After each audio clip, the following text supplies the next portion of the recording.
আমি প্রচন্ড আজকে টেনশনে আছি, ওরও একটা মনে মনে টেনশন কাজ করছে। আপাতত এই অবস্থায় টেনশন লাগছে, টেনশনের কিছু নেই। দাদা কেমন লাগছে? আনন্দের কান্না, আনন্দের কান্না।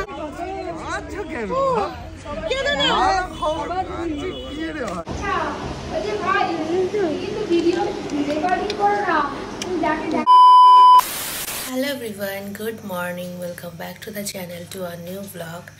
তো ফাইনালি আজকে দিনটা চলেই আসলো। আমি প্রচণ্ড আজকে টেনশানে আছি, কী বলবো বুঝতে পারছি না ব্লগেতে। তো এখন বাজে হচ্ছে 6টা, আর আমি ঘুম থেকে উঠেছি, উঠে ব্রাশ টাশ করলাম, করে একটা মেডিসিন ছিল সেটা ডাক্তার খেতে বলেছে, সেটা খেলাম। খাওয়ার পর আমার শাশুড়ি আমাকে লিকার চা বিস্কিট দিয়েছে, তো সেটা এখন খাবো। খেয়ে দিয়ে যা জল টল খাবার খেয়ে নেবো, এরপর আর কিছু খেতে পারবো না। 6টার সময় ডাক্তার খেতে বলেছে, তারপরে আর কিছু না খেতে বলেছে। সো চলো তাহলে আজ ব্লগটা স্টার্ট করা যাক। আমি খেয়ে নিই তাড়াতাড়ি করে, কারণ বেশি টাইম চলে গেলে আবার মুশকিল হয়ে যাবে ওদিকে।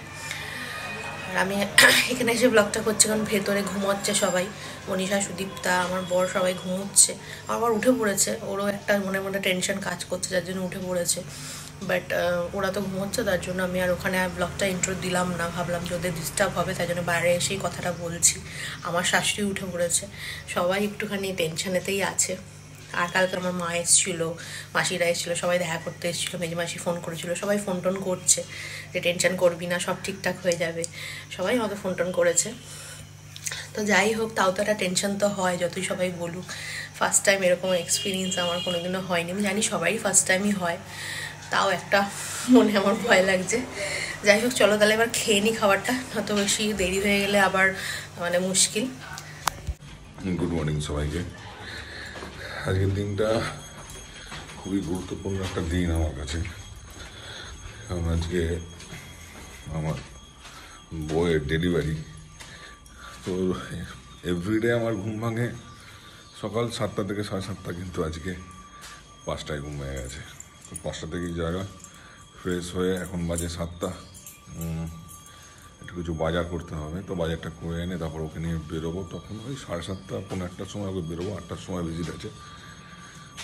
আপাতত এই অবস্থায় টেনশন লাগছে, সব কিছুই যেন ভালো হয় এটাই আশা করা যায়। এখন যাচ্ছি একটু বাজারে মাছ কিনবো, ঘরে মনীষা, সুদীপ্তা এসছে, তো দেখা যাক কী হয়। পরপর পুরোপুরি ব্লগটা যে করার ইচ্ছা আছে। ওকে টাটা, এখন গিয়ে বাজারটাকে করে আসি। স্নান করে একবারে আমি ড্রেস পরে রেডি হয়ে নিয়েছি, আর মুখ চোখ দেখে আমার বুঝতেই পারছো তোমরা আমি কতটা বিধ্বস্ত আর কতটা টেনশানে আছি। আর টেনশানটা এতটাই করছিলাম যে আমার মানে প্রেশারটা মনে হচ্ছিলো আপ ডাউন করছিল, তো আমার বড় যেন প্রেশারটা চেক করছিল।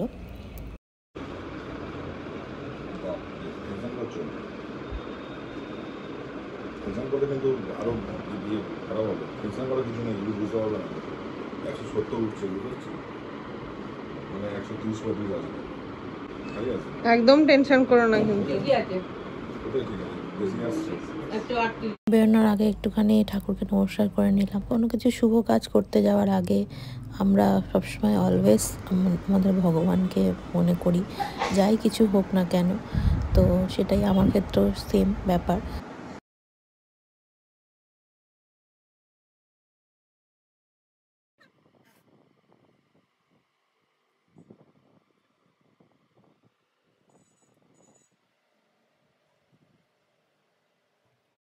তো ফাইনালি এবার আমরা বেরোচ্ছি।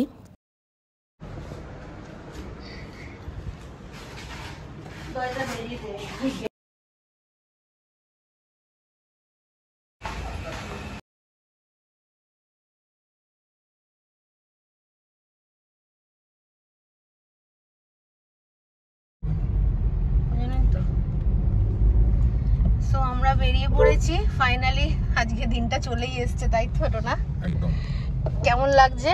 টেনশন হচ্ছে একটুখানি, জানি না কি হবে। একটুখানি টেনশন হচ্ছে। প্রতিদিন তো সকাল 7:30টার সময় ঘুম থেকে উঠি, আজকে 5টা থেকে জেগে টেনশনে ঘুম ভেঙে গেছে, তাই তো?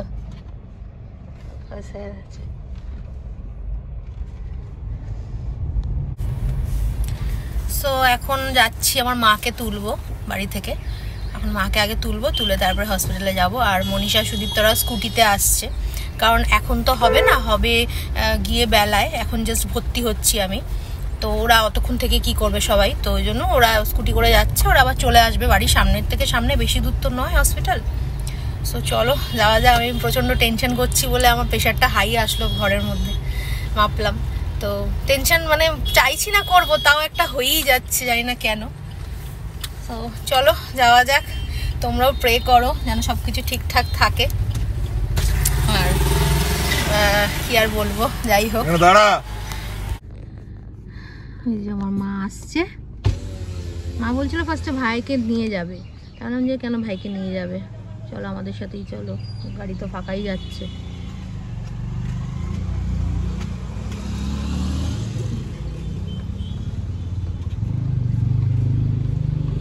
ওরা কোথায়? ওরা স্কুটিতে যাবে।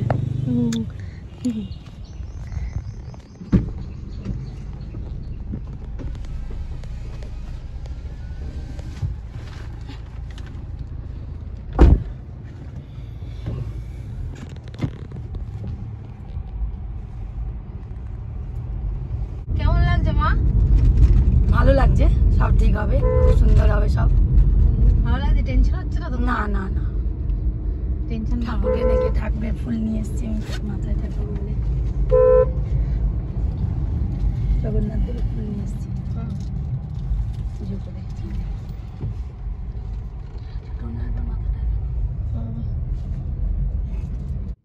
হসপিটালে এবার আমরা পৌঁছে গেছি।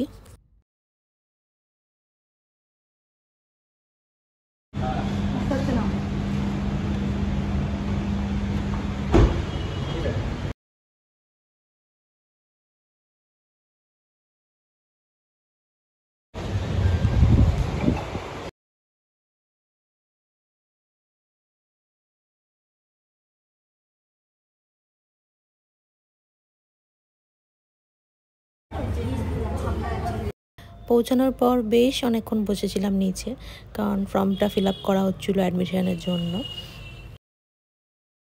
সো এবার আমাকে ফাইনালি নিয়ে যাচ্ছে ওপরে, মানে যেখানে বেড আছে আমার। আর এই চেয়ারটায় বসার পর না আমার নিজের খুব একটা অদ্ভুত রকমের ফিলিংস লাগছিলো, মানে কেমন একটা নিজেকে অসুস্থ পেশেন্ট ফিল করছিলাম। আমাকে আমার বেডে নিয়ে যাবার পর তারপরে ড্রেস চেঞ্জ করানো হলো, ওদের ওখানকার ড্রেস পরানো হলো। তারপরে ওখান থেকে একটা জায়গায় নিয়ে যাওয়া হলো, সেখানে গিয়ে আমাকে একটা মানে জিনিস দিয়েছিল যেখানে বেবির মুভমেন্ট কাউন্ট করতে বলছিল। তো সেটা আমাকে প্রেস করতে হচ্ছিলো যতবার ও মুভ করছিল। আর তার সাথে ব্লাডও নিল, কিছু ব্লাড টেস্ট বাকি ছিল। তারপর ওখান থেকে আবার শিফট করলো বেডের মধ্যে, ওখানে আবার বেডের মধ্যে আমি কিছুক্ষণ রেস্ট নিচ্ছিলাম। আর এই যে ছোট্ট মাতারানী মূর্তিটা দেখছো, এটা আমি সঙ্গে করে নিয়ে গেছিলাম হসপিটালে। মানে ঠাকুর একটা সঙ্গে আমি ভেবেছিলাম রাখবো, এটা আমার কাছে অলওয়েজ থাকে আমার ব্যাগের মধ্যে। তো এটাই আমি সঙ্গে করে নিয়ে গেছিলাম, বাট ওটিতে নিয়ে যাইনি, ওটিতে তো কোনো কিছু অ্যালাউ করে না। ইভেন ওখানে ভিডিও অ্যালাউ করছিল না কোনো কিছুই। যেটুখানি ভিডিও করেছি অনেক কষ্ট করে করা হয়েছে ভিডিওগুলোকে। আমি তো বলেছিলাম আমার মানে হাজব্যান্ড যখন বেবিকে হাতের মধ্যে নিচ্ছে ফার্স্ট, সেই ভিডিওটা যেন থাকে, কিন্তু সেটাও দুর্ভাগ্যবশত করতে পারিনি, কারণ ওখানে একদম ভিডিও অ্যালাউ করছিল না। যেটুখানি করেছি অনেক কষ্ট করে করা হয়েছে। তো এগুলো তোমরা আগামী মানে দেখতে পাবে ব্লগের মধ্যে। তারপরে যাই হোক, এখানে দেখতে পাচ্ছ তো আমাকে ভালো করে চুলটা বেঁধে দিচ্ছে, বিনুনি করে দিচ্ছে একজন এসে। তারপরে চুলটুল বেঁধে দেওয়ার পর আবার তারপরে আমাকে চ্যানেলও করবে। আর বিশ্বাস করবে না, চ্যানেল যখন করলো, আমি ফার্স্ট টাইম আমার হাতে চ্যানেল হলো। মানে এর আগে কোনোদিনও বললাম তোমাদেরকে আগেই যে আমি হসপিটালাইজড, কী বলে আমি জানি না, কোনোদিন কোনো ভগবানের কৃপায় আমার কোনো সমস্যা হয়নি। বাট এবারে মানে যেহেতু এটা তো কিছু করার নেই, এটা সব মেয়ের জীবনেই আসে। তো এবারে চ্যানেলটা যখন হলো আমার হাতের মধ্যে ফার্স্ট টাইম, তো আমার যা লেগেছে মানে আমি ভাবতে পারিনি চ্যানেল করতে এতটা লাগে। হ্যাঁ, তো ভীষণ লেগেছে আমার। হসপিটালের কী এক্সপিরিয়েন্স হয়েছে, আমার ওটিতে কী এক্সপিরিয়েন্স হয়েছে, এগুলো আমি পরে কোনো একটা সময় অন্য কোনো ব্লগে তোমাদের সাথে শেয়ার করে দেবো। সবারটাই শুনি, আমারটাও আমি শেয়ার করব আমার সাথে কী ঘটেছিল। যাই হোক, দেন তারপরে ওই চ্যানেলটা করার পরে বেশ অনেকক্ষণই বসেছিলাম, মানে শুয়েছিলাম, বসে না মানে শুয়ে রেস্ট নিচ্ছিলাম। লাস্টে আমি প্রচণ্ড বোর হচ্ছিলাম, ভাবলাম কখন টাইমটা আসবে, কখন আমাকে ফাইনালি নিয়ে যাবে ওটি করতে। কারণ মানে আমি আর তস হচ্ছিলো না আমার ওইটা, মানে আরও যত আমি সময় যাচ্ছিলো তত আমার টেনশনটা আরও বেড়ে যাচ্ছিলো, ভাবছিলাম যে কখন হবে। আর একটা কথা বলি, আমি কিন্তু কেবিনে ছিলাম না বা টুইন কেবিনেও ছিলাম না, আমি জেনারেলি ছিলাম। তার কারণ হচ্ছে আমি না ওই একা একা থাকতে একদমই পছন্দ করি না, আমার প্রচণ্ড ভয় লাগে, মানে ভূতের ভয় আমি প্রচণ্ড পাই। তো এটা নিয়ে আমার খুব বড় চিন্তা ছিল যে হসপিটালাইজড হচ্ছি, হ্যাঁ মানে যেটা প্রেগনেন্সির জন্য যে কারণেই হোক না কেন, বাট আমি কেবিনে থাকবো না। আমার বরকে আমি বলেইছিলাম আমি কিন্তু জেনারেলে থাকবো, সবার মধ্যে থাকবো, আমি ওই সিঙ্গেল কেবিনে থাকতে পারবো না। কারণ হয়তো সঙ্গে সঙ্গে হয়তো কেউ একজন থাকবে, আয়া বা যারা নার্স ফার্স তারা থাকবে, কিন্তু তারা অনেক সময় আমি শুনেছি ঘুমিয়ে পড়ে বা একটুখানি এদিক ওদিক গেল, তো ওই সময়টা ধরো আমি একা থাকলাম না, আমি এইসব ভেবে টেবে আমি মানে বলেছিলাম যে ও দরকার নেই, অত রিস্ক নিয়ে আমি জেনারেলি থাকবো, আমি কেবিনে থাকবো না। আমার এটাই একটা মানে চাহিদা ছিল আমার বরের কাছে। আর এমনিতেও জেনারেলে বেশিজন ছিল, জেনারেলে ওই 6 জনের জায়গা ছিল, তো ঠিকই ছিল। যাই হোক, তো এটাই হচ্ছে ব্যাপার। টেনশনের কিছু নেই, আরামসে যাও, বিন্দাস আছে। টাটা।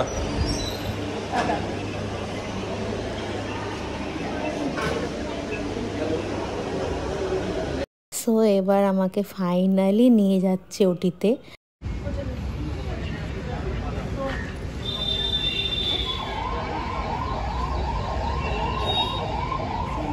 এখানে সবাই অপেক্ষা করছে, এখন আমি একটু ছোট্ট করে ভিডিও বানিয়ে নিলাম।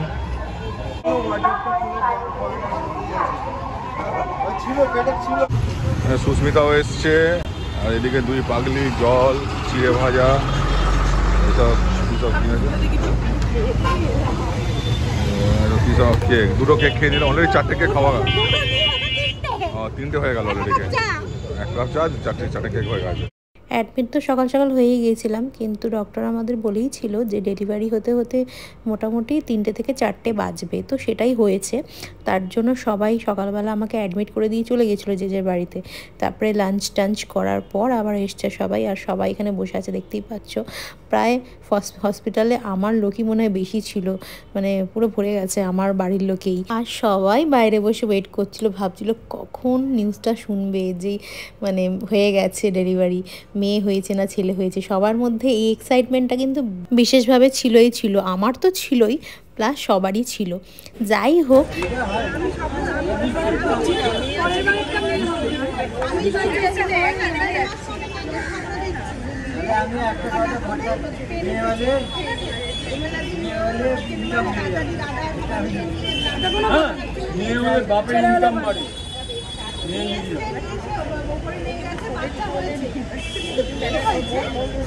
আমি দেখছি না ভালো আছে, ভালো আছে,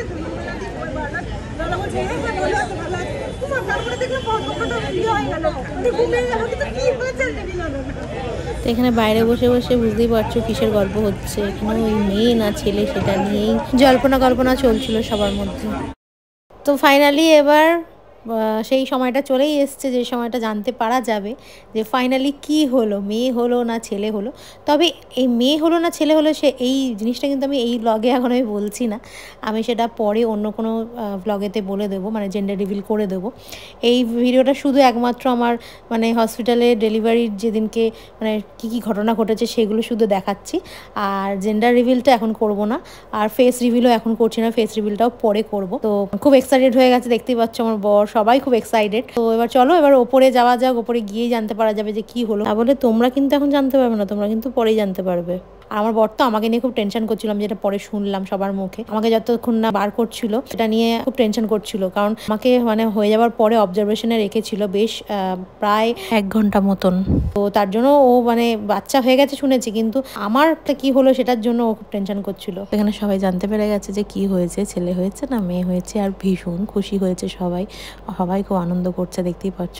আর আমার বর তো পুরো কেঁদে ফেলেছিল। ফার্স্ট যে রিয়াকশানটা সেই ভিডিওটা নেওয়া হয়নি, আমার বর বলছে সেই রিয়াকশানটা নেওয়া হলে খুবই ভালো হতো, তোমাদের সাথে শেয়ার করতে পারতাম আমার বরের রিয়াকশানটা, বাট এই ভিডিও দেখে বুঝতেই পারছো যে কতটা ইমোশনাল হয়ে গেছে ও।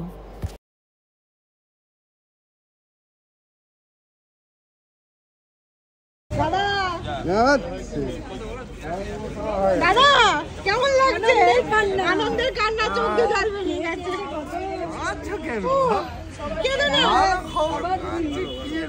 ছেলে হয়েছে না মেয়ে হয়েছে সেটা কিন্তু সবাই জানতে পেরে গেছে অলরেডি, বাট আমার সাথে এখনও পর্যন্ত কারোর দেখা হয়নি। তো তার জন্য আমাকে 1 ঘন্টা অবজারভেশনে রাখার পর ফ্যামিলির সাথে দেখা করতে এনেছিল, মানে আমাকে বেডে নিয়ে যাচ্ছিলো অ্যাকচুয়ালি, তখনই ফ্যামিলির সাথে দেখা করালো সবার সাথে। আর যাই হোক না কেন সবাই কিন্তু ভীষণ খুশি হয়েছে তাতে। বাট তোমাদের কি মনে হয় আমার কি হয়েছে, ছেলে হয়েছে না মেয়ে হয়েছে? তোমরা কিন্তু সেটা অবশ্যই কমেন্ট বক্সে কমেন্ট করে জানিও। দেখা যাক না কারটা ঠিক লাগে। এখানে নিচে সবাই ওয়েট করছিল বেবির ফেস দেখার জন্য। তো চলো গাইস, তাহলে এই ভিডিওটা এইটুখানি, এই ভিডিওটা এবার এন্ড করবো আমি। দেখা হচ্ছে নেক্সট ভিডিওতে। তোমাদের এই ভিডিওটা কেমন লাগলো অবশ্যই জানাবে। ভালো লেগে থাকলে লাইক কমেন্ট শেয়ার সাবস্ক্রাইব করবে। আর এই ভিডিওটা আমার জন্য খুবই স্পেশাল, তোমরা কিন্তু অবশ্যই সবাই কমেন্টস করো, সবাই ব্লেসিংস দিও। সো চলো তাহলে দেখা হচ্ছে নেক্সট ভিডিওতে। ততক্ষণের জন্য সবাই খুব ভালো থেকো, সুস্থ থেকো। Love you, tata, bye by.